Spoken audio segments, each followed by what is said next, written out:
আজ সকালে ঢাকায় খুব বড় ধরনের একটি ভূমিকম্প হয়ে যায়। একজনের পোস্টে কিছু ইম্পর্টেন্ট জিনিস দেখলাম যেটা আই থট তোমাদের সাথে শেয়ার করা বেটার হবে। সো ভূমিকম্প সাধারণত ৩ ধরনের হয়: ফোরশক, main shock and after shock.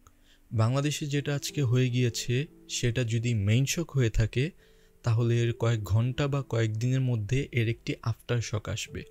After শকগুলো সাধারণত নর্মাল ছোটোখাটো ভূমিকম্প হয়, তেমন কোনো ক্ষতিগ্রস্ত হওয়ার সম্ভাবনা থাকে না। কিন্তু ধরে নাও এই যে 5.5 বা 5.6 মাত্রার যে ভূমিকম্প হলো সেটা যদি ফোরশক হয়ে থাকে তাহলে পরবর্তী কয়েক ঘন্টা বা কয়েক দিনের মধ্যে মেইন শক আসতে পারে। এখন ফোরশক যদি এরকম মাত্রার হয়ে থাকে তাহলে মেইন শকটি কমপক্ষে 7 মাত্রার হবে। এটা কতটুকু রিস্কি হতে পারে সেটা আজকের ভূমিকম্পের পর নিজেরাই রিয়েলাইজ করতে পারো।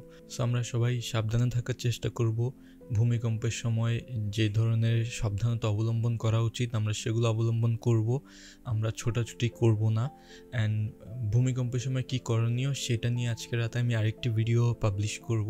আশা করব সবাই সেটি দেখবে। যার যার সৃষ্টিকর্তার নিকট প্রার্থনা করো যাতে আমরা সবাই সুস্থভাবে বেঁচে থাকতে পারি। আল্লাহর নিকট আমি এটা প্রার্থনা করি যাতে আমাদেরকে সুস্থ সবলভাবে বাঁচার তৌফিক দান করে অ্যান্ড এই ধরনের ডিজাস্টারগুলোকে মোকাবেলা করার শক্তি দান করে। আল্লাহ হাফেজ।